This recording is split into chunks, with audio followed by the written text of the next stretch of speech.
ലൈഫിലെ ഓരോ momentum precious ആണ്. എന്നാലും ചില ദിവസങ്ങൾ സ്പെഷ്യൽ ആയിരിക്കും. ഒരു പ്ലാനിങ്ങും ഇല്ലാതെ ആ ദിവസങ്ങൾ മെമ്മറബിൾ ആക്കാൻ പറ്റാവുന്ന രീതിയിൽ ഞങ്ങൾ ശ്രമിക്കാറുണ്ട്. അതുപോലൊരു സ്പെഷ്യൽ ദിവസമായിരുന്നു ജാനുവരി 9th, വിവേകേട്ടൻ്റെ ബർത്ത്ഡേ. ഒരു പ്ലാനിങ്ങും ഇല്ലാതെ ചെറിയ രീതിയിൽ ഞങ്ങളത് സെലിബ്രേറ്റ് ചെയ്തു. കേക്ക് കട്ട് ചെയ്യണം, റീലെടുത്ത് സോഷ്യൽ മീഡിയയിൽ പോസ്റ്റ് ചെയ്യണം, പായസം ഉണ്ടാക്കി കുടിക്കണം. എന്തൊക്കെ പണികളല്ലേ. പ്യുവർ കോക്കോ പൗഡർ കൊണ്ട് ബേക്ക് ചെയ്ത ഒരു കുഞ്ഞി ചോക്കോ ചിപ്പ് കേക്ക്.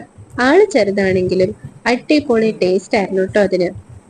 പിന്നെ റീലെടുക്കാൻ കയ്യിലുണ്ടായിരുന്ന സാധനങ്ങൾ പെറുക്കി കൂട്ടാനുള്ള ഓട്ടത്തിലായിരുന്നു.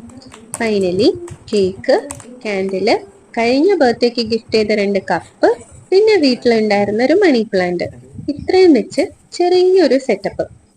അത് കഴിഞ്ഞ് ഗിഫ്റ്റ് എക്സ്ചേഞ്ച് സെറമണി എല്ലാം കഴിഞ്ഞ് കൃത്യം 12:15 ഞങ്ങൾ കിടന്നുറങ്ങി. വെറും 10 മിനിറ്റ് എടുത്തുള്ളൂ കേട്ടോ. വൈകുന്നേരം 2 ഗ്ലാസ് പായസം. ഇത്രയായിരുന്നു ബർത്ത്ഡേ സ്പെഷ്യൽ. ഞങ്ങൾ ഈ കുഞ്ഞി സെലിബ്രേഷൻ ഇഷ്ടപ്പെട്ട please like and share this video. അതുപോലെ തന്നെ മറക്കാതെ ചാനൽ ഒന്ന് സബ്സ്ക്രൈബ് ചെയ്തേക്കണേ.